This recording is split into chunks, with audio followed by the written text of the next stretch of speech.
Bismillah, Assalamualaikum warahmatullahi wabarakatuh. Innal hamdalillah nahmaduhu wa nasta'inuhu wa nastaghfiruhu wa natubu ilaih wa na'udzu billahi min syururi anfusina wa min sayyiati a'malina. May yahdihillahu fahuwal muhtad wa may yudlil falan tajida lahu waliyyan mursyida. Asyhadu an la ilaha illallah wahdahu la syarika lah wa asyhadu anna Muhammadan abduhu wa rasuluhu la nabiyya ba'dah amma ba'd.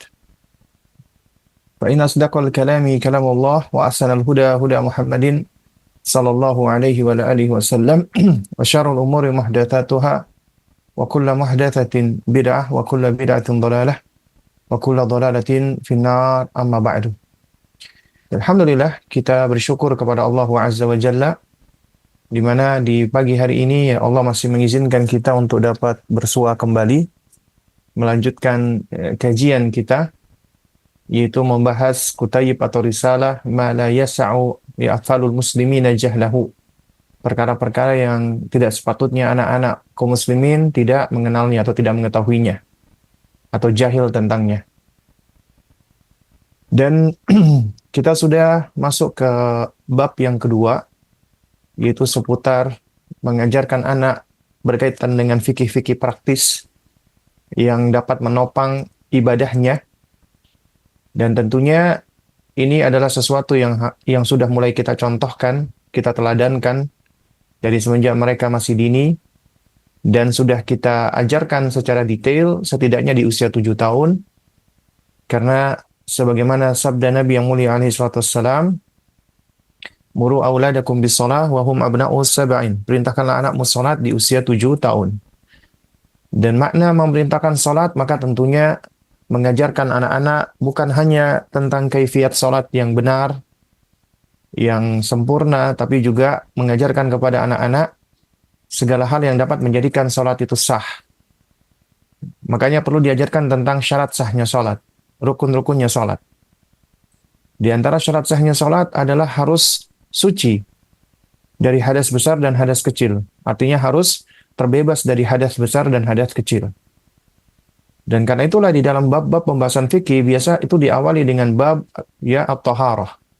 Itu bagaimana cara kita bersuci. Di kesempatan yang lalu kita sudah membahas tentang yaitu berkaitan dengan masalah wudu ya.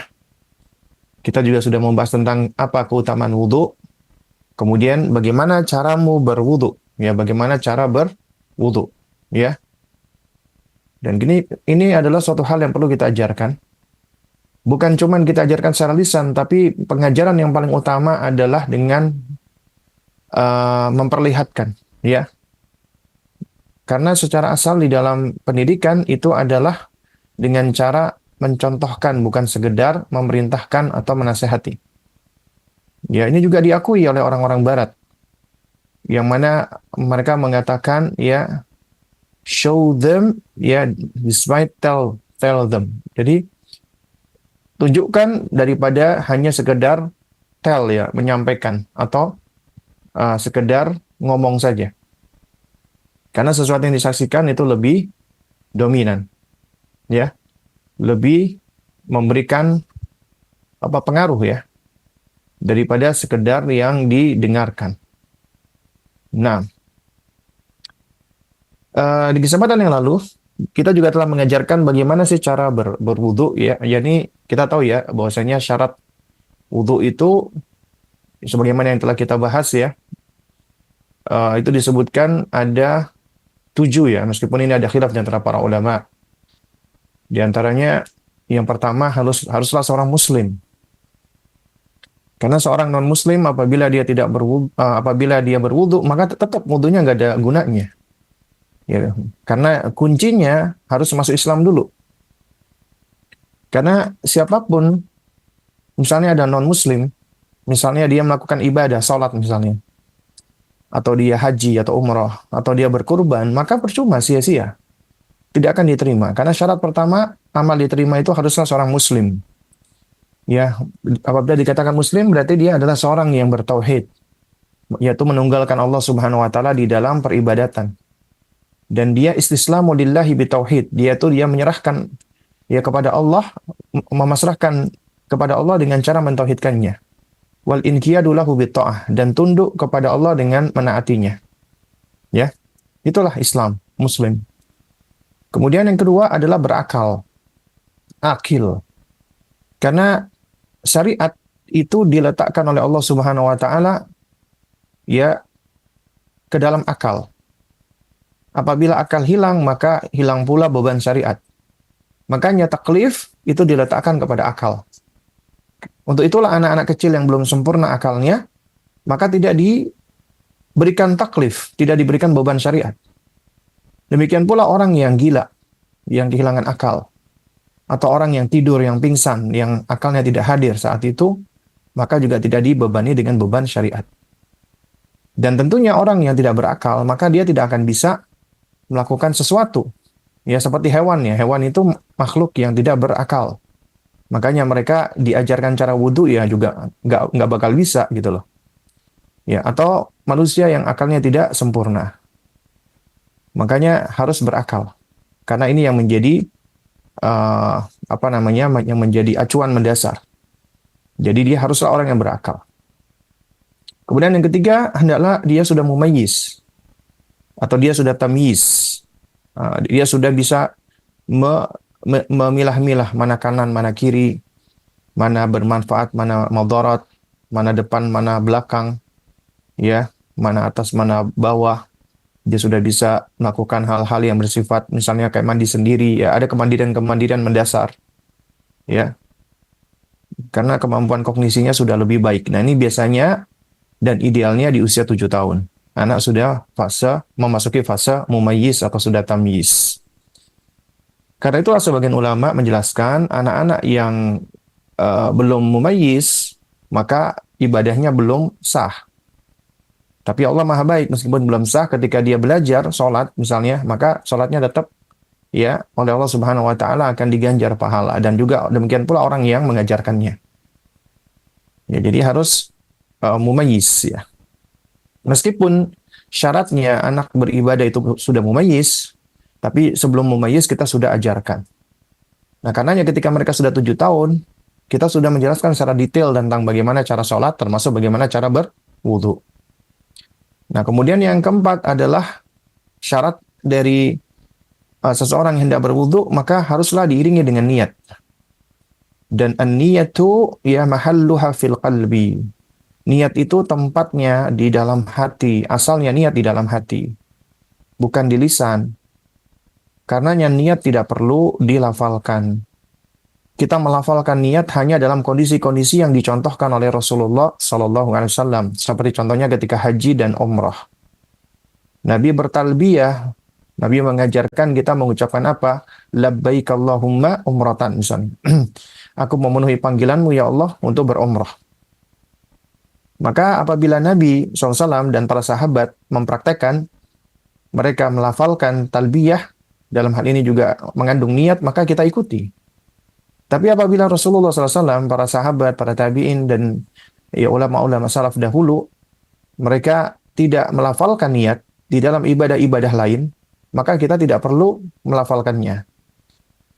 Misal contoh ya, ketika akan sholat, kita diajarkan untuk berniat misalnya dengan mengatakan ya nawaitu ya salat kada wa kada. Aku berniat salat ini dan salat itu. Nah, sekarang pertanyaannya, Nabi SAW salat tidak? Maka tentunya Nabi salat. Sahabat Nabi salat tidak? Salat. Para tabi'in salat tidak? Salat. Tabi'ut tabi'in salat tidak? Salat. Nah, pertanyaannya adalah apakah ketika mereka ini salat mereka melafalkan niat?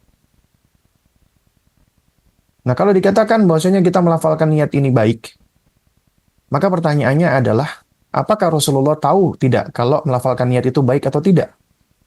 Kalau Anda mengatakan Rasulullah tidak tahu, berarti Anda menuduh Rasulullah ya jahil. Dan Anda merasa Anda lebih tahu daripada Rasulullah SAW. Karena Anda mengatakan Rasulullah tidak tahu.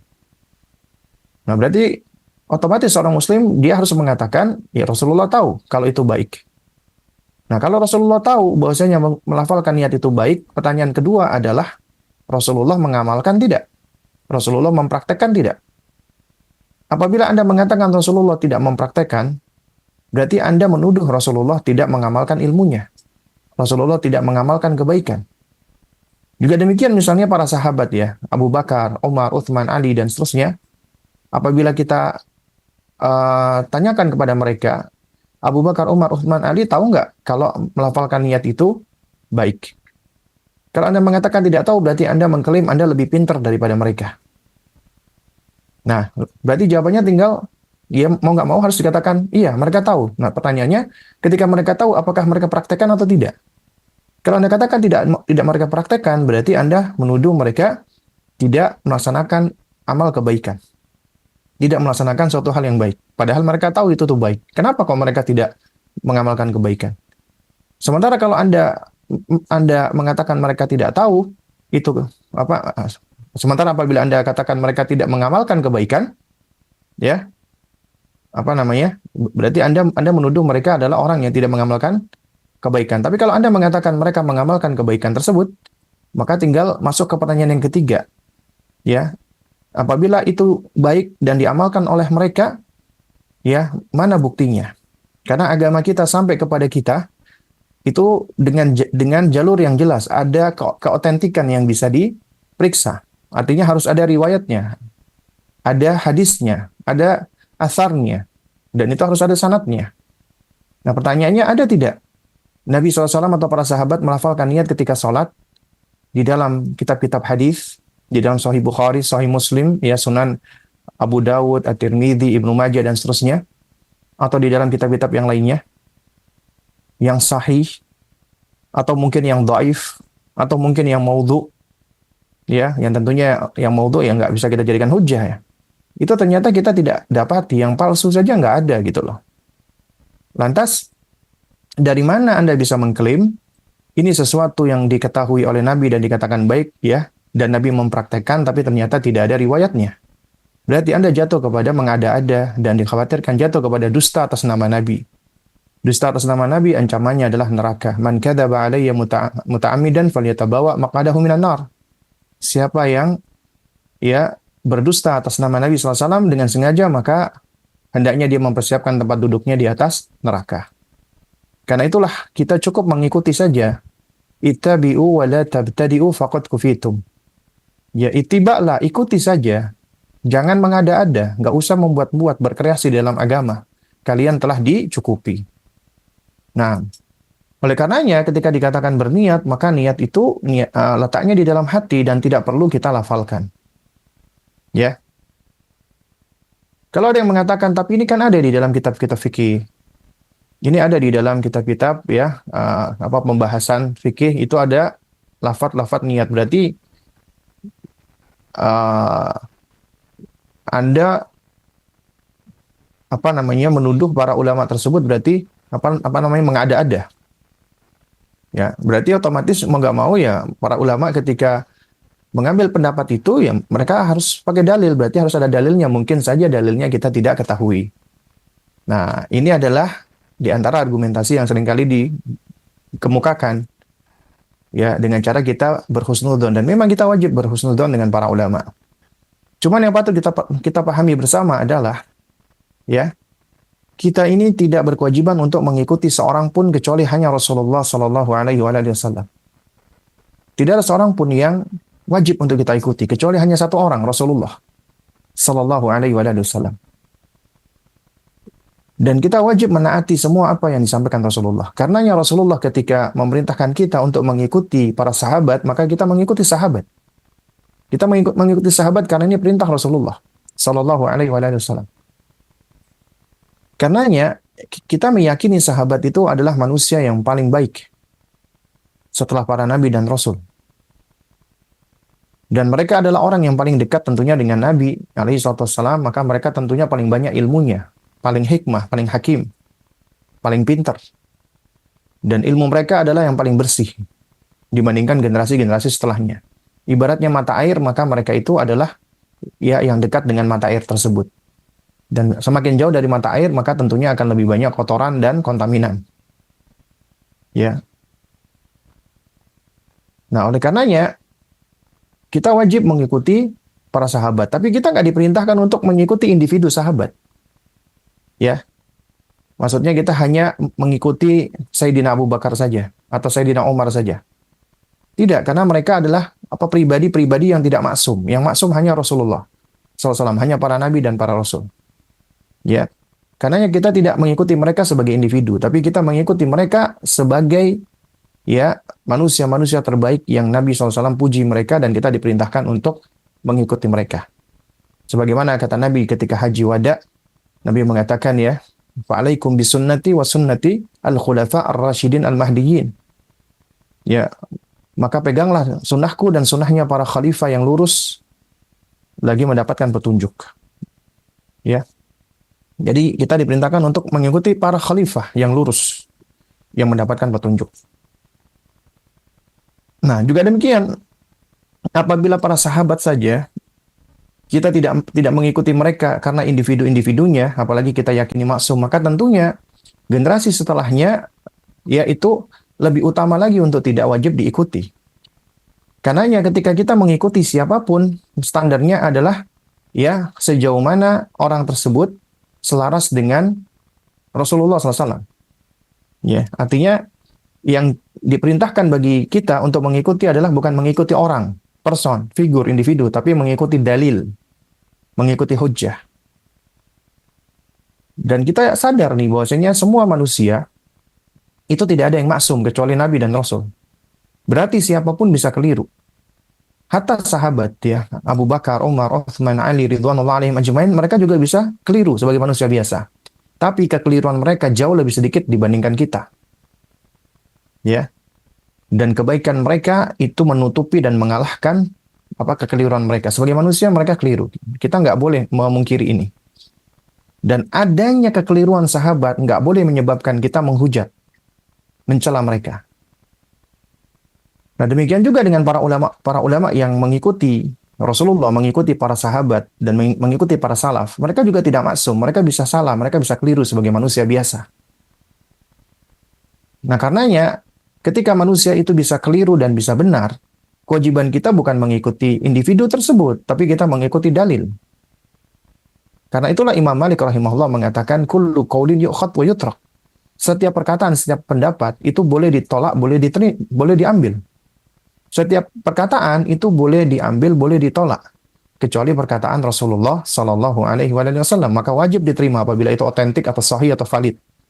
Adapun selain Rasulullah maka boleh diterima, boleh ditolak. Artinya kita melihat ya standarnya adalah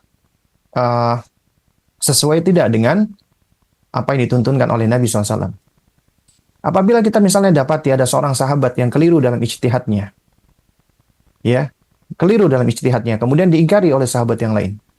Maka ketika kita tahu ya, ada sahabat yang keliru dalam ijtihadnya, maka kita nggak boleh mengikuti kesalahan tersebut. Kita wajib menolak kesalahan tersebut, namun kita nggak boleh mencela.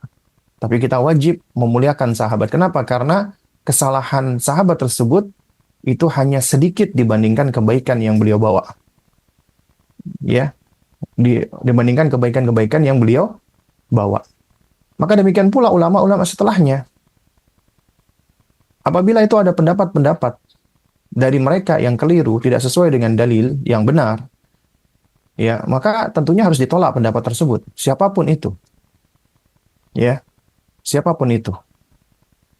Kita tahu ya di dalam bab fikih memang kita nggak bisa pungkiri di dalamnya banyak khilaf, banyak perbedaan pendapat. Tapi dengan adanya khilaf, itu bukanlah kita malah salah kaprah. Kita menjadikan khilaf itu sebagai dalil untuk melegitimasi amalan kita yang tidak ada dalilnya. Paham ya maksudnya? Artinya, banyak orang untuk melegitimasi amaliyahnya yang tidak ada dalilnya, dia berargumentasi dengan khilaf.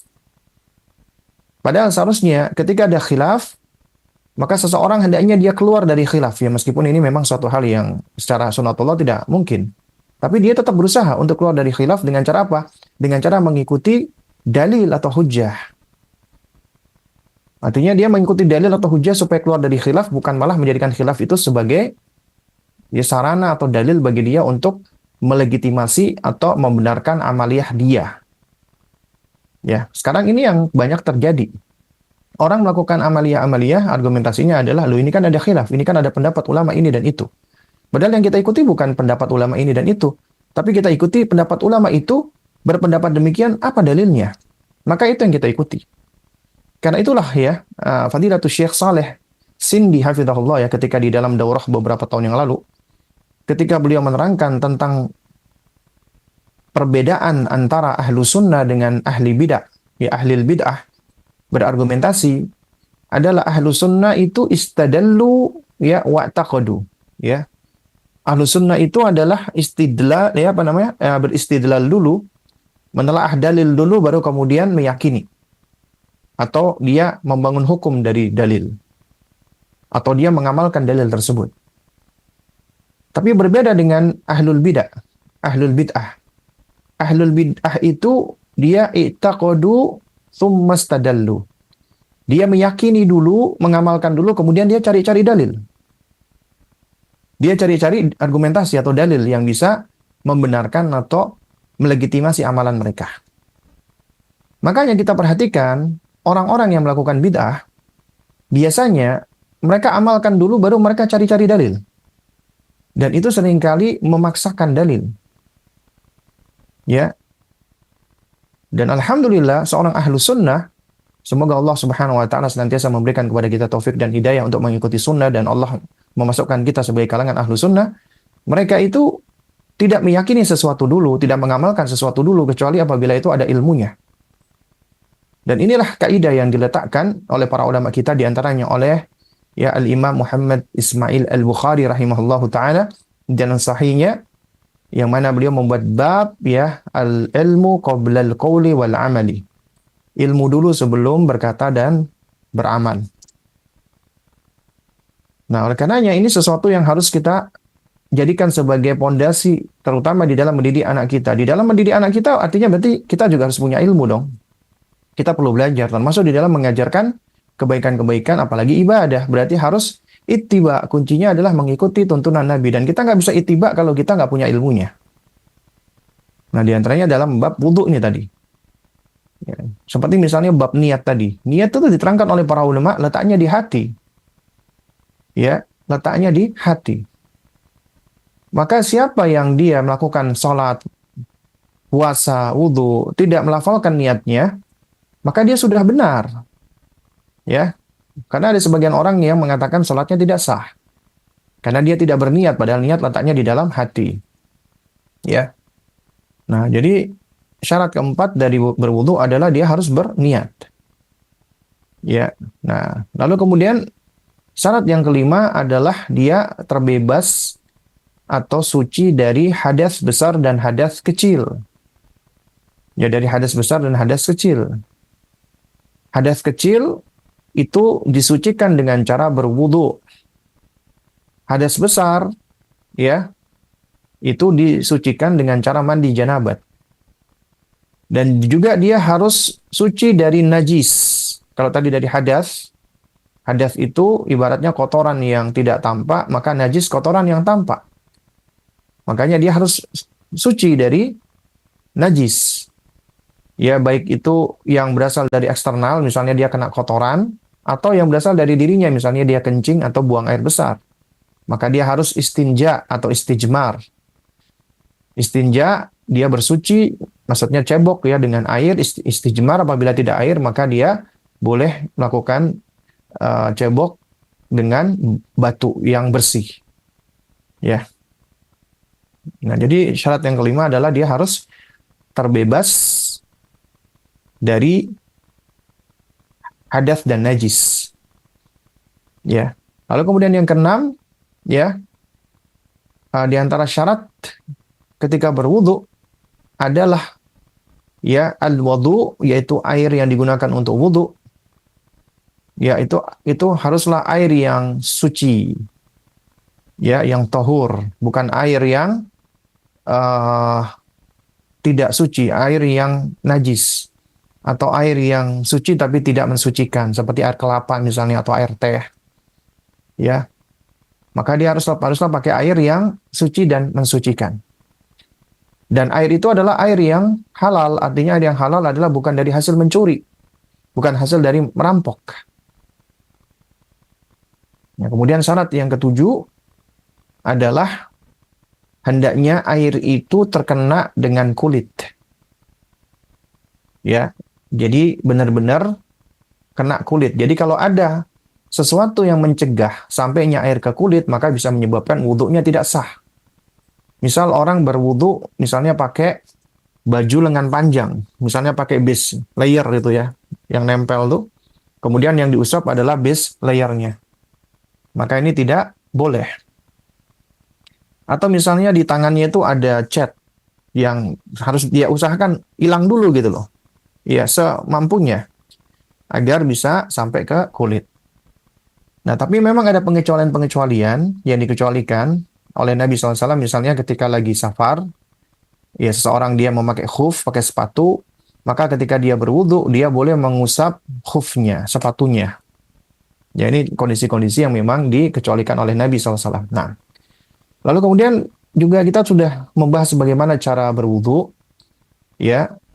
Jadi setelah niat adalah kita basuh kedua telapak tangan sebanyak 3 kali, kemudian kita berkumur-kumur dan menghirup air, ya istinsyak sebanyak 3 kali, ya, dan istintar, ya. Lalu kemudian kita membasuh wajah 3 kali. Wajah itu adalah bagian dari muka yang diawali dari bekas tumbuhnya rambut, ya, terus sampai ke bagian daun telinga, terus sampai ke arah dagu, ya. Sebagian memasukkan itu di bawah leher, ya. Itu dianggap sebagai muka, wajah. Makanya wajah itu dikatakan muka ada di depan. Nah, kemudian membasuh kedua tangan sampai siku. Ya, dari tangan sampai ke siku sebanyak 3 kali. Kemudian rambut diusap dari depan ke belakang, masukkan jari ke telinga, kemudian lalu jari jempol mengusap bagian cuping daun telinga bagian luar. Setelah itu membasuh kaki sampai di mata kaki. Ya, sampai di mata kaki. Ya. Dan ini adalah cara wudhu Nabi SAW yang datang dari hadis Nabi SAW. Sebagaimana disebutkan, demikian inilah cara wudhu yang sempurna, diterangkan di dalam sejumlah hadis Bukhari Muslim yang diriwayatkan oleh Sayyidina Utsman, Abdullah bin Zaid, dan lain sebagainya. Ya. Nah, misalnya contoh kita baca nih. Hadis riwayat Sayyidina Utsman radhiyallahu taala anhu, ya. Bahwasanya ya dari Humran, itu bekas budaknya Utsman bin Affan radhiyallahu taala anhu. Beliau menceritakan, ya, anna Utsman da'a bi wudu'in fatawadda'ah. Sayyidina Utsman radhiyallahu taala anhu, beliau pernah diambilkan wudu, yaitu air wudu, untuk berwudu. Maka apa yang beliau lakukan? Fa ghassala kaffaihi 3 marrat. Beliau, ya, ghassalah, membasuh kedua telapak tangannya sebanyak 3 kali. Thumma madmadha wastanthara. Ya, kemudian beliau berkumur-kumur sembari beliau menghirup air ke hidungnya. Ya. Nah, kemudian thumma ghassala wajhahu 3 marrat. Kemudian beliau membasuh wajahnya sebanyak 3 kali. Dikatakan ghusl itu berarti ada gerakan yang menekan kulit. Ya, ada semacam gosokan. Ya. Thumma ghassala yadahu al-yumna ilal mirfaq 3 marrat. Kemudian beliau membasuh tangannya yang kanan sampai ke siku 3 kali. Ya, thumma ghassala yadahu al-yusra mithla dzalik. Kemudian beliau membasuh tangan kirinya juga, ya, sebanyak itu. Jadi 1 2 3 1 2 3. Nah, itu kalau ada, ya, yang mengatakan bahwasanya meskipun ini digosok 10 kali, itu dianggap sekali, karena menurut anggapannya ini 1 2 1 2. Jadi artinya diselang-seling, maka ini malah yang harus menunjukkan dalil, ya, sebagaimana klaim ada seorang wanita ya yang disebut Ning itu katanya kalau berwudu itu dikatakan 3 kali asalkan selang-seling itu maka tentunya suatu hal yang patut dipertanyakan dalilnya ya. Karena kalau dari Sayyidina Utsman beliau mencontohkan beliau membasuh tangan kanannya sampai siku salah samarat ya 3 kali ya. Summa kemudian berarti setelah selesai kemudian beliau ghassala yadahu yusra mithla dzalik. Membasuh tangan kirinya ya seperti itu juga artinya sebanyak 3 kali juga. Summa masaha ra'sahu. Kemudian beliau mengusap kepalanya ya. Dan memang di dalam riwayat beliau tidak menyebutkan tentang telinga karena ini datang di dalam riwayat yang lain dari sahabat lain ya. Kemudian thumma ghassala rijlahu al-yumna ila al-ka'baini thalatha marrat. Kemudian beliau membasuh kaki kanannya yang kanan sampai ke mata kaki sebanyak 3 kali, sampai ke mata kaki, bukan sampai ke betis, apalagi sampai ke lutut. Thumma ghassala al-yusra mithla dzalik. Kemudian beliau membasuh kaki kirinya sampai ke mata kaki juga seperti itu, artinya sebanyak 3 kali. Kemudian beliau berkata, Utsman bin Affan radhiyallahu taala anhu, "Tsumma qala ra'aitu Rasulullah sallallahu alaihi wasallam tawaddu'a nahwa wudu'i hadha." Aku melihat Nabi sallallahu alaihi wasallam berwuduk seperti wudukku ini. Berarti beliau mengajarkan inilah wuduknya Rasulullah. Ya, tsumma qala Rasulullah sallallahu alaihi wasallam, kemudian Rasulullah sallallahu alaihi wasallam bersabda, "Man tawaddu'a nahwa wudu'i hadha tsumma qama faraka'a rak'ataini la yuhadditsu fihima nafsahu, ghufira lahu ma taqaddama min dhanbihi." Siapa yang berwuduk seperti wudukku ini, artinya mengikuti tuntunan Nabi. Kemudian dia sholat 2 rakaat dan tidak yuhaditsu fihi ma nafsahu ya, dan dia tidak bergumam di dalam hatinya ya, di dalam sholatnya tadi, maka diampuni dosa-dosanya yang telah lalu. Nah, ini adalah di antara tata cara sholat yang diajarkan. Nah, lalu kemudian juga sudah kita bahas ya kalau nggak salah ya tentang belum ya. Apa yang dimaksud dengan fardu wudu? Ya, jadi ada yang namanya fardu yaitu kewajiban wudu. Ya, ada fardu wudu yaitu kewajiban wudu. Nah, jadi apa yang dimaksud dengan fardu wudu dan sebutkan fardu wudu adalah tidak sah wudunya seorang muslim apabila dia meninggalkan salah satunya. Jadi apabila tidak dia lakukan salah satu ini maka wudunya tidak sah. Itulah dimaksud dengan fardu wudu. Yang pertama adalah membasuh wajah yang di dalamnya masuk berkumur dan istinsak. Yang kedua membasuh tangan sampai siku. Yang ketiga mengusap rambut. Ya juga ini sudah include ya telinga. Yang keempat membasuh kaki. Yang kelima tartib. Tartib itu berarti membasuh anggota wudu. Harus berurutan. Tartib dikatakan tartib ya itu masuk bahasa Indonesia tertib ya artinya berurutan. Jadi dimulai dari telapak tangan ya wajah ya kemudian tangan sampai siku, rambut kemudian kaki. Nah, lalu kemudian mualah continue. Kalau tadi berurutan, nah ini continue mualah yaitu berwudu di satu waktu secara berkesinambungan dan tidak memutus waktu wudu ya. Batasannya adalah sampai air wudhu itu kering di tubuh. Ya, misalnya ada orang wudhu di suatu waktu, nanti di waktu yang lain dia lanjutkan. Ya. Nah, jadi misalnya ada orang wudhu nih, baru sampai wajah tiba-tiba ada telepon, maka dihentikan wudhunya, kemudian dia telepon dulu, itu sampai menyebabkan airnya itu udah kering, ya. Kemudian dia lanjut lagi wudhu, tidak dia lakukan dari awal, tapi dia melanjutkan. Nah, ini namanya mualah, tapi mualahnya tidak benar. Nah, tapi kalau misalnya hanya waktu singkat saja, ya, secara uruf itu singkat, misalnya ada orang wudhu ya, di keran itu tiba-tiba airnya mati, ya. Nah, sementara di keran yang sono, yang agak jauh dikit ya, itu kerannya nyala, maka dia bisa berhenti, dia pindah ke keran tersebut, selama itu, ya, jaraknya tidak begitu jauh dan tidak menyebabkan airnya itu menjadi kering yang ada di kulitnya. Nah, ya. Nah, ini disebutkan fardunya. Jadi artinya ada mualah. Dan ini memang bab fikih ini ada khilaf ya karena sebagian ada yang memasukkan misalnya mengucapkan basmalah. Ya. Sebab di dalam sebuah hadis Nabi SAW pernah mengatakan la salata liman la wudhu'a lah wa la wudhu'a liman la yadhkur ismallahi alaihi.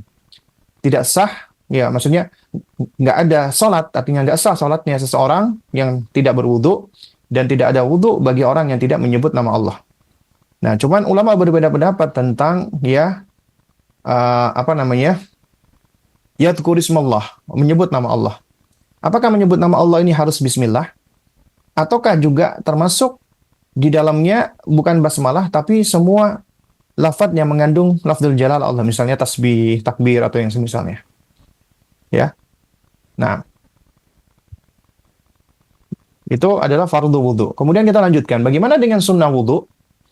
Ya, sunnah wudu.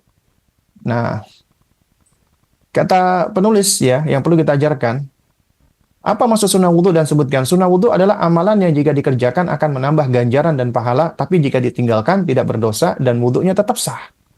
Apa itu? Pertama, mengucapkan basmalah, tasmiyah. Nah, ini menurut penulis, yaitu Syekh Yazan, ternyata mengucapkan bismillah itu menurut beliau, ya ini pendapat yang beliau kuatkan, itu hukumnya bukanlah wajib, ya, tapi sunnah. Ya, hukumnya tidaklah wajib, namun sunnah. Di antara argumentasi beliau adalah karena ketika Sayyidina Utsman radhiyallahu taala anhu, jadi di dalam sifat-sifat salat yang ditunjukkan sahabat, ya, itu riwayatnya tidak datang dengan mengucapkan basmalah. Tapi mengucapkan basmalah ini disebutkan dengan hadis yang terpisah. Sehingga sebagian ulama berpendapat mengucapkan basmalah itu hukumnya tidak wajib, tapi sunnah. Namun yang lebih utama adalah kita khuruj anil khilaf, kita keluar dari perselisihan. Artinya apabila ada yang mewajibkan mengucapkan basmalah, kemudian yang lain menganggap itu hukumnya sunnah, maka mana yang lebih utama? Yang lebih utama adalah mengamalkan, mengucapkan bismillah. Kenapa? Karena ketika seorang mengucapkan bismillah, maka bagi yang mewajibkan, maka wudunya sah. Bagi yang menganggap itu sunnah, maka wudunya semakin sempurna. Dan apabila ditinggalkan, bisa jadi menurut yang satu, wudunya tidak sah. Ya, sehingga akhirnya ini akan lebih aman dan keluar dari khilaf, keluar dari perselisihan. Ya, karenanya yang paling selamat ketika ada perselisihan adalah ya khurujun anhu, keluar darinya. Ya, itu yang paling aman. Artinya ketika yang satu mengatakan, oh ini wajib, ini sunnah, berarti amalkan saja. Ya. Nah, kemudian sunnah yang kedua adalah siwak. Ya, bersiwak. Ini termasuk apa namanya? Di antara yang dituntunkan oleh Nabi yang mulia alaihi salatu wassalam, yaitu ketika berwudu hendaknya seseorang dia bersiwak. Ya, bahkan siwak ini adalah termasuk sunnahnya Nabi yang mulia alaihi salatu wassalam. Ya. Nah, kata Nabi SAW ya di dalam sebuah hadis, ya, laula an asyqa ala ummati la amartuhum bisiwaki 'inda kulli salatin. Ya, sekiranya tidak membuat umatku menjadi berat, maka niscaya aku perintahkan mereka untuk bersiwak setiap kali akan salat. Di dalam riwayat yang lain dikatakan ya la amartuhum bisiwaki 'inda kulli wudu. Maka aku perintahkan mereka setiap kali hendak berwudu. Dan Nabi SAW itu ketika mempergunakan siwak banyak riwayatnya. Ketika akan wudu, ketika akan sholat, ketika akan pulang ke rumah. Ya, jadi Nabi senang dengan bersiwak. Nah, kemudian juga di antara sunnah adalah membasuh kedua tangan 3 kali. Ya, ini sunnah muakkadah. Maka ini hukumnya tidak wajib. Ketika akan wudu itu membasuh kedua telapak tangan. Ya. Nah, tapi ketika orang wudu pasti otomatis akan terbasuh kedua telapak tangannya. Ya. Kenapa? Karena ketika dia akan mengambil untuk membasuh wajah, membasuh tangan, pasti kedua telapak tangan itu akan basah. Nah, kemudian juga di antara sunnah berwudu adalah menyelang-nyelangi jari jemari. Karena jari kita ini kan punya ada jarak ya antara satu jari dengan jari yang lainnya, ada selah. Maka di antara sunnahnya adalah menyelang-nyelangi di antara jari ini agar semakin sempurna. Karena kadang-kadang ketika kita hanya membasuh seperti ini, ya kadang-kadang bagian dari sela-sela jari ini tidak tersentuh. Sementara ghuslu itu hendaknya menyentuh. Meskipun ini tidak wajib ya, sunnah. Ya. Nah, kemudian sunnah berikutnya adalah membasuh anggota wudhu lebih dari sekali. Artinya Nabi SAW itu tidak menjadikan ya dengan bilangan 3 kali ya itu sebagai suatu sunnah. Ya maksudnya, afwan, itu tidak menjadikan bilangan 3 kali itu sebagai suatu keharusan atau kewajiban. Yang mana kalau tidak 3 kali maka wudhunya tidak sah, tidak. Tapi berwudhu yang dicontohkan oleh Nabi sebanyak 3 kali itu hukumnya sunnah, mustahab. Bahkan sebagian ulama berpendapat 3 kali itu maksimal. Karena di dalam riwayat Nabi berwudhu itu ada yang 2 kali, ada yang sekali-sekali. Anggota wudhunya itu dibasuh, ada yang sekali-sekali, ada yang 2 kali, dan ada yang 3 kali. Makanya para ulama menyebutkan 3 kali itu mustahab dan 3 kali itu maksimal. Artinya lebih dari 3 kali, maka itu sudah ya menyelisihi tuntunan Nabi. Jatuh kepada tabzir. Ya, buang-buang air dan yang semisalnya. Makanya ada orang itu wudhu basuhnya sampai 10 kali. Ini menyelisih sunnah Nabi SAW. Ya. Nah, kemudian ketika berwudhu dimulai dari yang kanan. Nah, ini sebagian besar ulama mengatakan memulai dari yang kanan itu sunnah. Tidak menjadi syarat dan tidak menjadi kewajiban.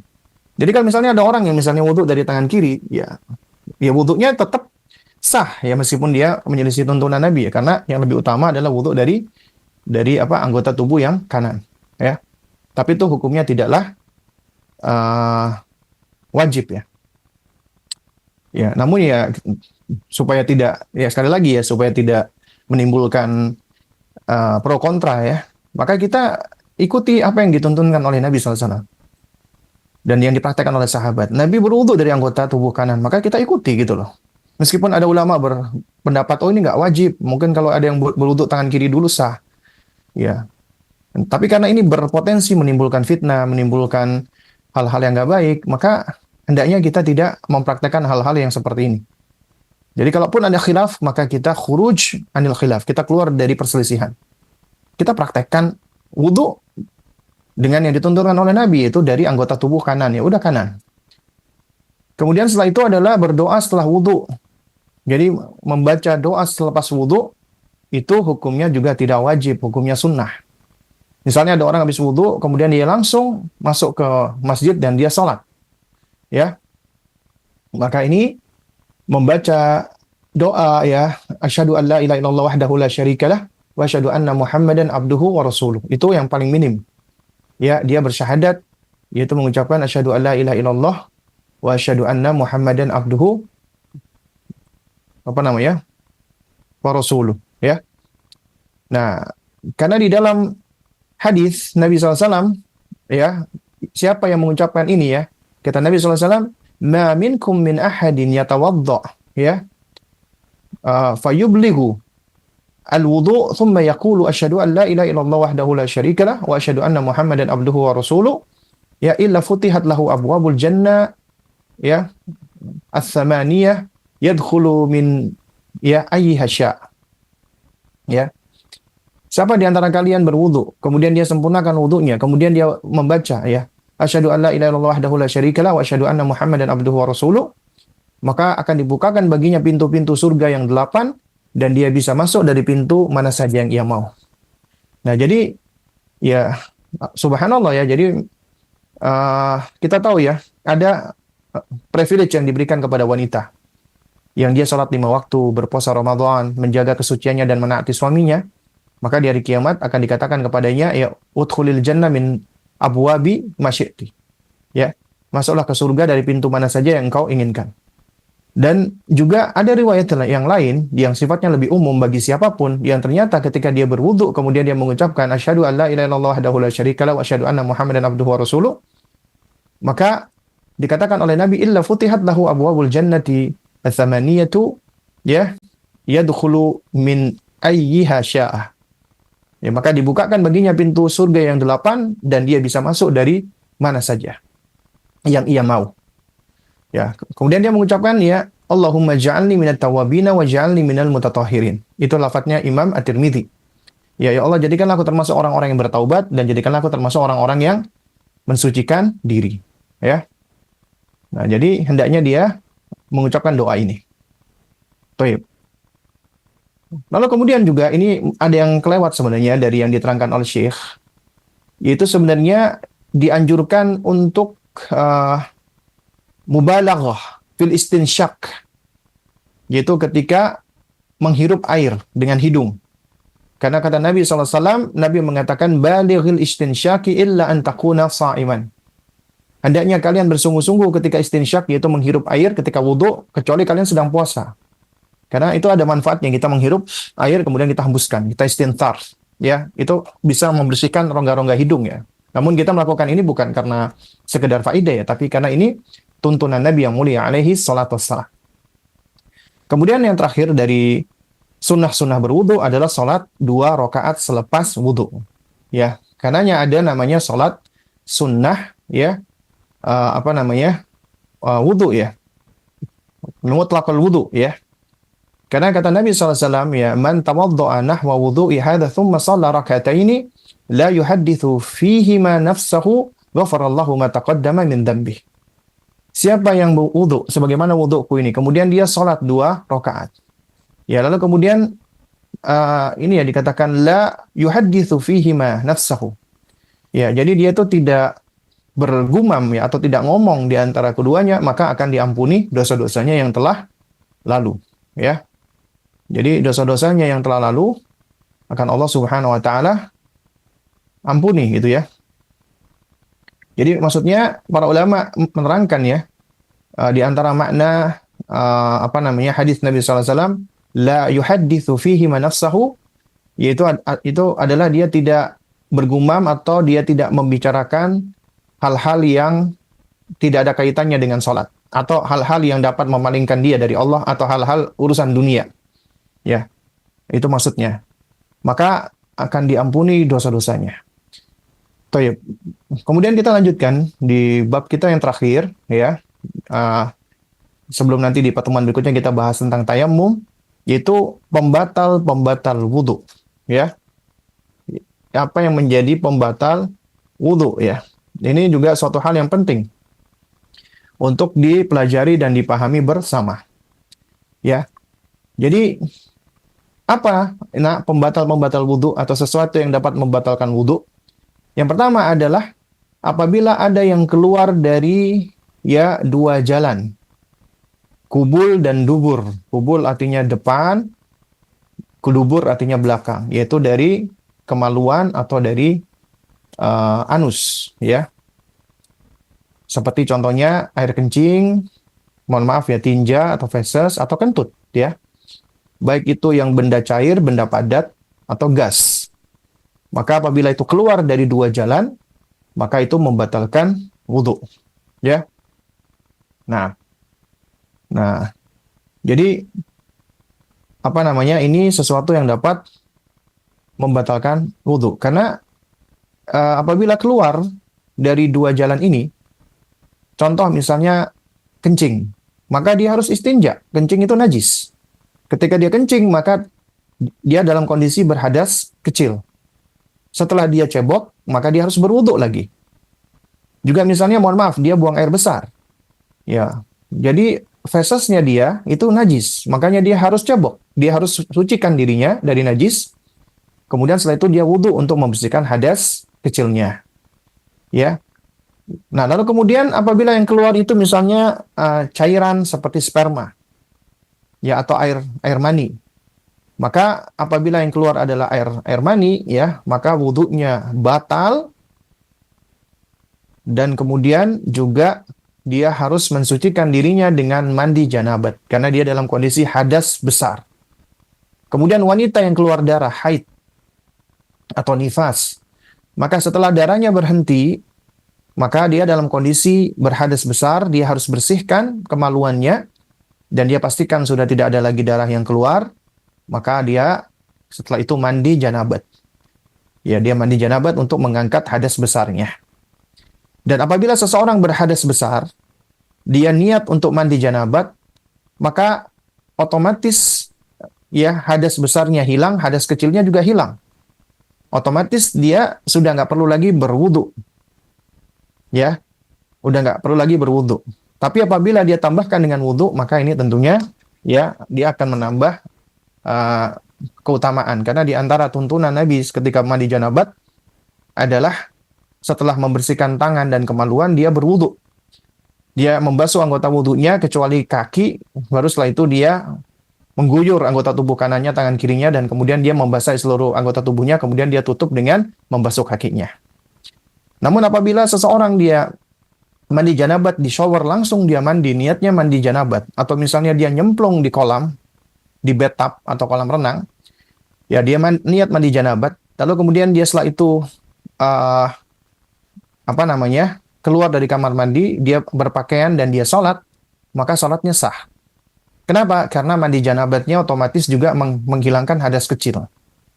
Ya, juga menghilangkan hadas kecil. Jadi ternyata mandi janabat juga bisa menghilangkan hadas kecil. Kalau hadas besar terangkat, maka demikian pula dengan hadas kecil. Ya, meskipun dia tidak berwudu. Tapi kecuali kalau dia misalnya habis mandi janabat kentut, ya, maka dia harus berwudu lagi karena dia dalam kondisi hadas kecil. Ya. Dan Nabi SAW mengatakan ya, bahwasanya hadas itu harus dibersihkan, apabila tidak maka salatnya tidak sah. Karena Nabi SAW mengatakan apa? La yakbalullah ta'ala ya salata ahadikum idza ahdatha hatta yatawadda. Ya. Allah Subhanahu wa taala tidak menerima salatnya salah seorang dari kalian apabila dia berhadas sampai dia berwudu. Ya, dalam hal ini adalah hadas kecil. Ya, misalnya keluar angin dari dubur atau dari kubul, ya. Jadi apabila keluar angin, maka dia harus berwudu. Tapi apabila keluar sesuatu, ya selain dari angin, entah itu cairan atau benda padat, maka dia harus istinja. Dia harus cebok, membersihkannya karena itu najis, ya. Karena itu apa? Najis. Nah, lalu kemudian ya, yang kedua adalah tidur atau gila atau pingsan.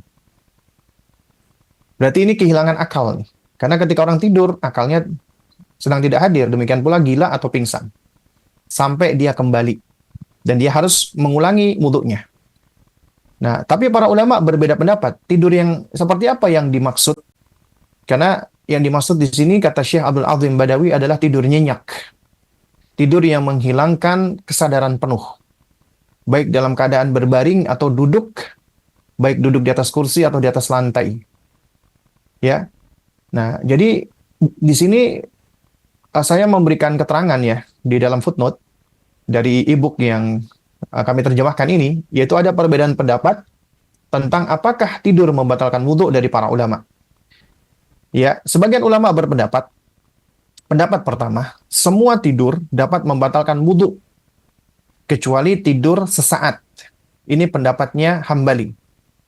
Jadi semua tidur, mau terlelap atau tidak terlelap, akan membatalkan wudhu, kecuali cuman tidur sesaat, yaitu microsleep ya, cuman gitu ya. Terus kemudian dia bangun. Ya, orang yang kecapean kadang-kadang dia mengalami microsleep, itu namanya tidur sesaat. Maka itu tidak membatalkan wudhu. Jadi cuman sebentar doang tidurnya. Hanya beberapa detik gitu kan. Ada yang seperti ini. Tapi kalau dia sudah tidur selama beberapa waktu, mau terlelap atau tidak terlelap, maka wudhunya batal. Kemudian pendapat yang kedua, pendapat Syafi'iyah, mereka berpendapat semua tidur dapat membatalkan wudhu kecuali tidur dalam keadaan kecuali tidurnya dalam keadaan duduk yang tenang, di mana posisi kaki dan bokong menekan lantai. Ini pendapat Syafi'iyah. Argumentasinya, apabila seseorang duduk, misalnya dia duduk bersila, ya, dan itu menekan, menekan pantatnya, sehingga ya yang namanya orang ketika buang angin, ya kan, itu kan dia perlu menekan gitu kan. Makanya orang yang lagi duduk, ketika dia kentut, biasa dia akan mengangkat sedikit bokongnya agar angin bisa keluar. Nah, jadi dalam posisi misalnya dia duduk, itu menekan bokongnya di atas lantai, maka itu bisa menekan kentutnya, sehingga diduga kuat dia tidak akan kentut. Nah, ini menurut pendapat Syafi'iyah, yang duduk tenang menekan pantatnya di lantai maka tidak membatalkan wudhu. Kemudian pendapat Hanafiyah atau Ahnaf, semua tidur dapat membatalkan wudhu kecuali tidur saat sholat. Ya, jadi menurut Hanafi, semua tidur ketika dia udah tidur udah batal. Kecuali ketika sholat, misalnya pada saat sujud dia ketiduran, ya. Nah, kemudian dia kaget bangun, maka ketika sholatnya tidur itu tidak membatalkan wudhu, ya. Ya, wallahu a'lam bishawab, ini dalil mereka apa gitu ya. Kemudian pendapat yang keempat adalah apabila tidurnya terlelap, tidur nyenyak, yang menyebabkan dia tidak sadar dengan kondisi di sekitar, maka wudhunya batal. Tapi apabila tidurnya tidak terlelap, jadi dia masih bisa merespon, ada kesadaran dan bisa mendengar sekitarnya, maka wudhunya tidak batal. Ini pendapat Malikiyah dan dikuatkan oleh Ibnu Taimiyah rahimahullahu ta'ala. Ya. Nah, jadi kalau seseorang misalnya ketika Jumatan dia duduk, lalu kemudian dia tidur, dan tidurnya itu hanya kata orang Jawa itu semeriwing-semeriwing gitu ya. Kayak kepalanya jatuh-jatuh begini ya. Ketika jatuh dia bangun lagi, kemudian dia jatuh bangun lagi, dan dia masih bisa merespon sekitar. Artinya ketika dia misalnya duduk, dia ngantuk, dia ketiduran, ketika kena senggol dikit ya oleh orang di sampingnya dia langsung bangun kaget ya. Maka ini tidurnya belum tidur terlelap. Tapi kalau dia sudah tidur terlelap, disenggol dia nggak bangun, bahkan sampai mohon maaf ngorok, maka itu wudhunya batal. Maka dia harus memperbaharui wudhunya. Kecuali menurut Syafi'iyah apabila duduknya itu menekan bokongnya. Ya. Nah, jadi ini tidur yang dapat membatalkan wudhu. Ya, tidur yang bisa membatalkan wudhu. Demikian pula orang yang gila. Misal nih ada orang ya yang mengalami gangguan kejiwaan dan itu misalnya penyakit gilanya itu munculnya tidak setiap waktu, kadang-kadang muncul, kadang-kadang tidak gitu ya. Misalnya dalam kondisi dia waras, dia sadar, dia wudhu. Nah, setelah wudhu misalnya, tiba-tiba penyakitnya kambuh. Ya, penyakit gilanya kambuh. Ya, maka ketika akalnya hilang, dia kambuh, lalu kemudian setelah itu dia sadar lagi, maka wudhunya batal. Ya. Nah, wudhunya batal. Demikian pula misalnya orang yang pingsan. Misalnya ketika dia lagi wudhu, lalu tiba-tiba dia sakit perut, ya, atau dia terantuk sesuatu, kemudian dia pingsan. Lalu siuman, ketika siuman maka dia harus mengulangi wudhunya lagi. Atau apalagi orang yang wudhu, orang yang mabuk, ya. Mabuk itu juga bisa menghilangkan akal, ya. Maka ketika dia mabuk, bukan hanya dia berdosa kalau itu karena karena obat-obatan atau minuman keras, juga bisa membatalkan wudhu. Contoh nih misalnya, ada seseorang habis wudhu, taruhlah dia nggak sengaja nih, dia mengonsumsi sesuatu yang tanpa dia sadari, kemudian menyebab dia menjadi mabuk nih. Maka wudhunya batal. Atau misalnya dia dalam kondisi mabuk, ya, lalu kemudian kaget bangun karena semalam mabuk-mabukan, ya waliyadzubillah. Ya, cuman Masya Allah ini, Allah masih memberikan hidayah, dia bangun kaget, dia mau sholat, dia wudhu, kondisinya masih mabuk. Maka dia wudhunya nggak sah dan dia belum boleh sholat, sampai benar-benar akalnya hadir. Ya, makanya Allah mengatakan taqrabus sholah wa antum sukara. Janganlah kalian itu mendekati sholat ketika kalian dalam keadaan mabuk, ya. Nah, jadi ternyata hal-hal yang dapat menghilangkan akal ini itu bisa menyebabkan wudhu itu menjadi batal. Nah, kemudian yang berikutnya adalah memakan daging unta. Nah, ini contohnya ya teman-teman yang lagi umroh nih misalnya atau lagi haji. Misalnya dia sudah wudhu, ya, atau dia lagi pegang wudhu, kemudian dia pergi ke restoran romansia misalnya. Lalu dia makan daging unta. Ya. Maka memakan daging unta menurut pendapat yang lebih kuat karena ada hadisnya itu membatalkan wudhu, membatalkan wudhu. Ya. Sebagaimana hadis dari Al-Barra bin Azib radhiyallahu taala anhu bahwa Nabi SAW pernah bersabda, tawadda'u min luhumil ibil, wala tawadda'u min luhumil ghanam. Berwuduklah kalian karena daging unta, dan nggak perlu berwuduk karena daging kambing. Artinya kalau seseorang misalnya makan nasi mandi kambing, maka dia bisa melanjutkan sholatnya. Artinya dia nggak perlu berwuduk ketika dia sudah pegang wudhu. Tapi ketika orang yang dia pegang wudhu, kemudian dia di romansia makan daging unta, maka dia harus berwudhu. Ya. Nah, tapi disunahkan bagi orang yang makan daging kambing untuk berwudhu lagi. Sunnah, tapi nggak wajib. Karena di dalam riwayat yang lain dari hadis Jabir ya bin Samurah radhiyallahu taala anhu, ada seorang laki-laki yang datang kepada Nabi dan dia habis makan daging kambing. Kemudian beliau bertanya, "Ya Rasulullah, apakah aku harus berwudu?" Maka kata Nabi SAW, "Ya, jika engkau mau berwudu, silakan berwudu. Jika enggak, nggak apa-apa." Lalu kemudian dia tanya lagi, "Lalu bagaimana kalau aku makan daging unta?" Maka Nabi mengatakan, "Ya, wuduklah karena makan daging unta." Nah, jadi memakan daging unta itu bisa membatalkan wudhu. Ya, ini hal-hal yang perlu untuk kita pahami nih, ya, agar kita tidak keliru. Ya, khususnya yang lagi haji atau umroh, yang mungkin senang makan daging unta itu bisa membatalkan wudhu. Nah, kemudian yang terakhir dari pembatal wudhu adalah menyentuh kubul atau dubur dengan tangan. Tapi ini ada khilaf di antara para ulama. Ya, menyentuh kubul atau dubur dengan tangan. Ya. Nah, di sini ada keterangan yang juga saya kasih di dalam footnote-nya, yaitu ada varian pendapat di antara para ulama. Pertama, pendapatnya Hanafiyah dan Malikiyah, yaitu menyentuh kemaluan atau menyentuh dubur anus itu tidak membatalkan wudhu secara mutlak. Jadi menurut Hanafiyah dan Malikiyah, misalnya seseorang megang kemaluan atau anusnya, misalnya dia udah wudhu nih, kemudian dia pakai handuk, nggak sengaja menyentuh kemaluannya, maka tidak membatalkan wudhunya. Ya. Nah, ini pendapat Hanafiyah dan sebagian dari Malikiyah, sebagian. Kemudian pendapat dari Syafi'iyah ya yang muktabar dan juga pendapat dari sebagian Malikiyah lagi. Artinya Malikiyah itu ternyata punya dua pendapat yang masyhur.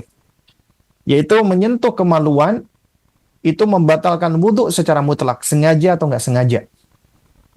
Artinya ketika kesenggol, kesentuh, maka batal wudhunya. Batal wudhunya. Ya. Misalnya tadi sama habis mandi dia sudah wudhu, nggak sengaja tangannya nyenggol kemaluannya, maka batal. Nah, sementara pendapat dia dari Hanabilah dan juga sebagian dari Malikiyah lagi, dan ini juga pendapat yang dikuatkan oleh sebagian ulama saat ini seperti pendapatnya Syekh Al-Albani rahimahullah, ada perincian. Rinciannya adalah ya ada syahwat atau tidak. Ini juga yang dikuatkan oleh Syekh Abdul Azim Badawi di dalam Al-Wajiz fi Fiqh Sunnah. Dan juga para ulama-ulama yang berpendapat dengan fiqh sunnah, bukan fiqhul madhab. Ya. Yaitu apabila dia menyentuh dengan syahwat, maka batal wudhunya. Tapi apabila dia menyentuhnya tidak dengan syahwat, maka wudhunya tidaklah batal. Sebagian ulama lagi juga memperinci, ini juga termasuk di dalam Syafi'iyah, yaitu menyentuh kemaluan sengaja dengan atau tidak sengaja, syahwat atau dengan tidak syahwat membatalkan wudhu. Tapi dirinci, yakni apabila itu menyentuh langsung tanpa ada alas, tanpa ada pembatas. Ya misalnya sebelum pakai pakaian dalam, kemudian tersenggol kemaluan, maka batal. Tapi kalau ada alasnya, udah pakai baju, kesenggol, maka tidak batal. Rincian lagi yang kedua adalah apabila ya yang menyentuh itu adalah telapak tangan. Telapak tangan yang menyentuh. Telapak tangan itu berarti bagian depan ini. Menyentuh. Sengaja nggak sengaja. Syahwat atau tidak syahwat. Tapi apabila yang menyentuh bukan telapak tangan, misalnya punggung tangan atau bagian lengan, ya, misalnya kesentuh, maka tidak membatalkan wudhu, ya. Jadi misalnya yang kesentuh bukan telapak tangan. Nah, ini artinya memang ada rincian-rincian dan varian-varian pendapat dari sebagian ulama-ulama dari berbagai macam madhab. Ya. Nah, wallahu a'lam bishawab, ya. Memang kalau kita mengajarkan anak-anak kita, ya kita memang belum waktunya menjelaskan adanya khilaf yang detail dan panjang seperti ini. Makanya saya sebutkan ini, ya, ini adalah untuk para orang tua. Makanya Syekh penulis di sini, beliau hanya mengambil pendapat-pendapat yang beliau yakini sebagai pendapat paling kuat. Maka demikian pula ketika kita mengajarkan anak-anak kita, orang tua hendaknya mempelajari tentang bab-bab fikih, terutama fikih praktis ibadah. Apabila ada khilaf, dia pelajari, kemudian dia meminta taufik dari Allah agar Allah memberikan dia hidayah untuk bisa memilih pendapat yang lebih tepat dengan kebenaran, bukan milih pendapat yang paling enak, yang paling mudah, paling gampang, bukan. Tapi yang paling sesuai setelah dia mempelajari dalil, mengetahui dalil, kemudian dia minta kepada Allah agar Allah berikan taufik, kemudian dia pilih pendapat yang lebih kuat, maka hendaknya itu yang diajarkan kepada anaknya. Nanti setelah anaknya misalnya sudah punya kemampuan untuk bernalar yang lebih baik, misalnya di atas 10 tahun ke atas, baru boleh kita jelaskan adanya tentang khilaf-khilaf di antara para ulama, agar mereka juga belajar untuk mengikuti, ya, itu sesuai dengan dalil. Ya, meskipun misalnya usia mumayyiz juga sudah bisa, tapi kalau kita jelaskan panjang lebar ada khilaf, itu akan membuat mereka menjadi bingung. Karena yang paling utama adalah mereka belajar secara praktek dulu, kita sebagai orang tua yang mengajarkan dan kita ajarkan tentunya di atas dasar ilmu. Ya. Nah, jadi kalau misalnya ada orang tua yang condong kepada pendapat, misalnya pendapatnya Hambali atau pendapatnya, ya, artinya tidak masalah menyentuh kemaluan asalkan tidak dengan syahwat, maka silakan. Nah, adapun juga misalnya yang lebih condong kepada pendapat Syafi'iyah, kalau kesenggol batal, ya sudah, ya. Atau juga misalnya mengambil pendapat, ya, dari pendapat Hanabilah, ya, maksud saya dari pendapat Ahnaf, ya, Hanafi, tidak membatalkan wudhu sama sekali, ya. Kenapa? Karena mereka pakai dalil, ya, ketika Nabi ditanya tentang masalah orang yang menyentuh kemaluannya, maka Nabi mengatakan, ya, hal huwa illa bid'atun minka. Ya, itu kemaluanmu itu tidak lebih adalah salah satu dari anggota tubuhmu. Artinya sama seperti anggota tubuhmu. Seperti kamu memegang pipimu, tanganmu, maka tidak membatalkan. Ya. Nah, meskipun sebagian ulama menyebutkan inilah di antara illah, ya, pendapat yang lebih kuat, dan ini yang saya pribadi meyakini, yaitu apabila itu dengan syahwat. Ya, apabila itu menyentuh dengan syahwat. Ya. Karena Nabi ketika mengatakan, ya, man massa dzakarahu falyatawadda. Siapa yang menyentuh kemaluannya, maka hendaklah dia berwudu. Maka ini perintah ini, dan inilah dalilnya Syafi'iyah. Artinya harus berwudu kalau dia menyentuh kemaluan. Ya, dia nyenggol kemaluannya, maka hendaknya dia wudu. Tapi ternyata ada hadis lain yang seakan-akan kontradiksi, mengatakan, ya, hal huwa illa bid'atun minka. Kemaluanmu itu tidak lebih dari anggota tubuhmu. Makanya para ulama ketika melihat ada dua dalil yang saling kelihatan kontradiksi, seakan-akan kontradiksi, maka apa yang mereka lakukan? Mereka pertama kali berusaha melakukan al-jam'u, mengkompromikan. Nah, cara mengkompromikan ini dengan beberapa jalan. Ya, apabila mereka sudah tidak mampu mengkompromikan, maka mereka mengambil jalur tarjih. Tarjih itu berarti memilih salah satu yang kuat. Kalau memilih salah satu yang kuat, berarti dia mengambil satu dalil dan meninggalkan dalil yang lain.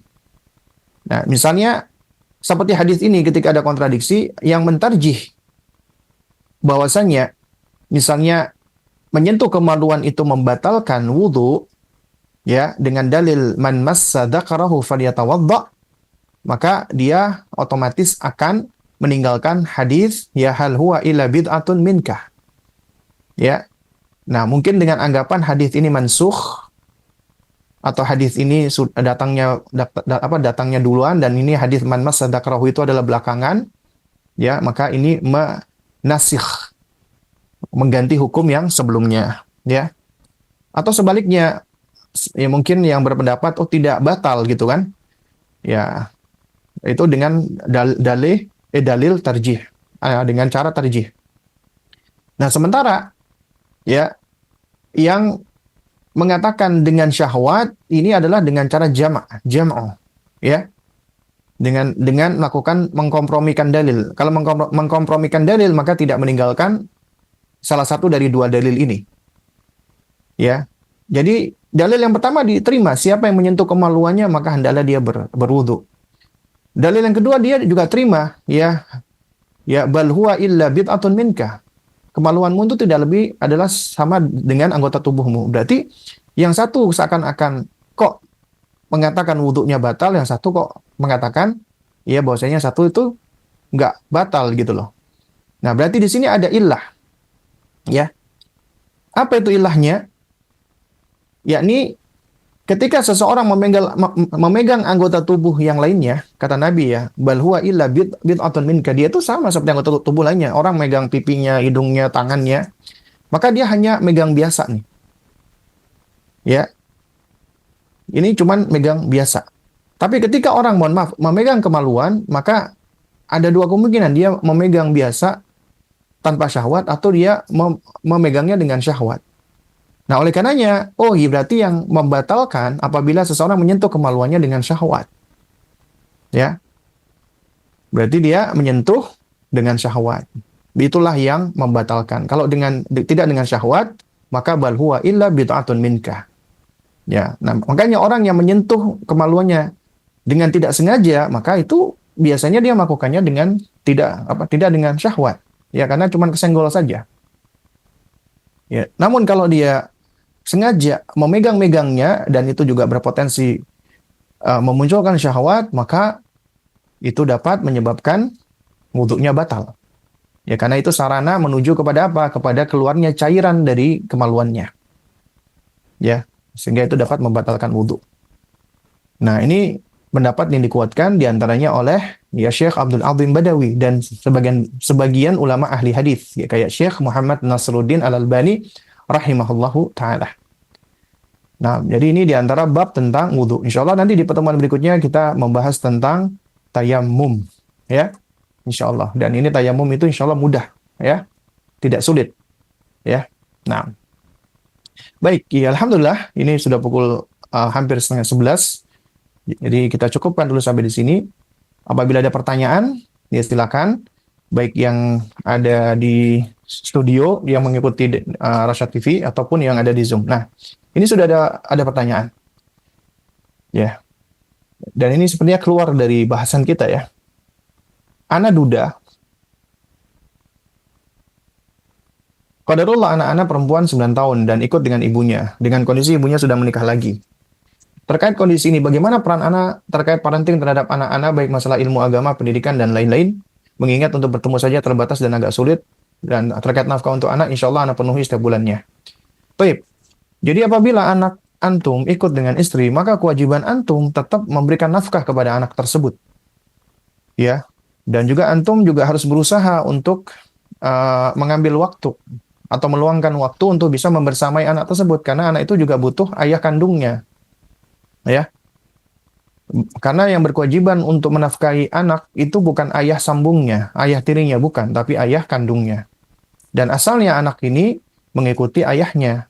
Anak itu asalnya ikut dengan ayahnya.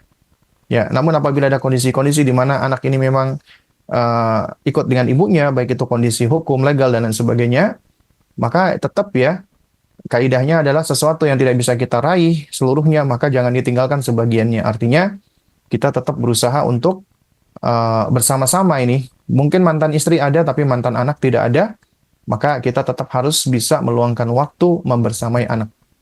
Anda tetap punya kewajiban untuk mendidik tentang masalah yang paling utama, yaitu agamanya, akidahnya. Karena kelak ketika dia menikah, yang berhak untuk menjadi walinya adalah Anda. Ya, Anda yang berhak menjadi walinya, bukan ayah sambungnya. Ya.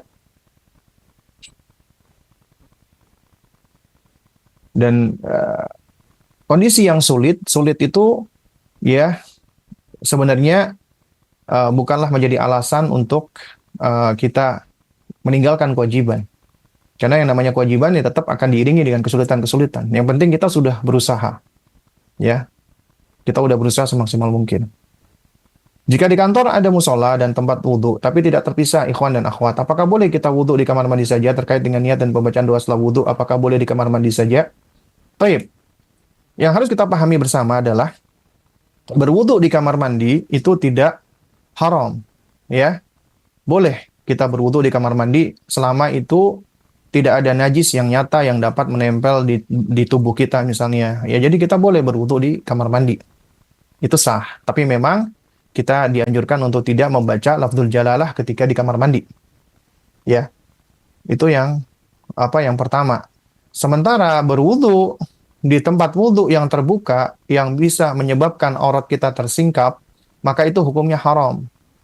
Ya, haram hukumnya kita menampakkan anggota aurat kita, ya, kepada orang lain atau kepada lawan jenis yang bukan mahram. Nah, makanya sesuatu yang haram maka harus ditinggalkan. Ya, sementara berwudu di kamar mandi tidaklah haram. Ya, lalu kemudian tentang membaca doa-doa, ya, maka itu bisa dilakukan setelah kita keluar dari kamar mandi. Ya, artinya kita wudu, ya, misalnya kita sebelum wudu kita sudah niat dan kita udah mengucapkan basmalah, kemudian kita masuk, kita wudu, selesai wudu, ya, keluar dari kamar mandi baru kita doa. Nah, kemudian juga yang perlu diperhatikan bersama, ya, tentang adanya perbedaan antara kamar mandi, ya, karena sekarang itu kita berada di suatu zaman, ya, di mana ada kamar mandi yang memang digunakan untuk mandi dan ada toilet yang memang digunakan untuk buang air besar. Nah, itu yang memang dilarang atau itu tempat yang memang najis, itu adalah toilet, ya, yang orang buang air kecil atau buang air besar di tempat tersebut. Ya, dan ini memang kita dianjurkan untuk tidak tidak menyebut lafzul jalalah di tempat-tempat seperti ini. Nah, tapi apabila itu tempat yang memang dipakai buat mandi saja, ya, bukan tempat buang air, ya, maka di tempat seperti ini setahu saya boleh kita baca doa dan lain sebagainya karena dia tidak dihukumi, ya, seperti al-khala, ya, tempat untuk buang air. Karena ada beberapa toilet, ya, kamar mandi itu memang isinya adalah shower atau tempat untuk mandi atau tempat untuk bersih-bersih saja. Jadi bukan tempat untuk buang air besar dan buang air kecil. Ya. Nah, jadi juga perlu dilihat tempatnya tadi. Ya, ini ala kulli hal, ya, apabila misalnya berada di kantor, kemudian musolahnya, tempat wudhunya itu bercampur dan peluang untuk bisa dilihat aurat kita oleh orang lain, maka jangan wudhu di tempat tersebut. Wudhulah di kamar mandi.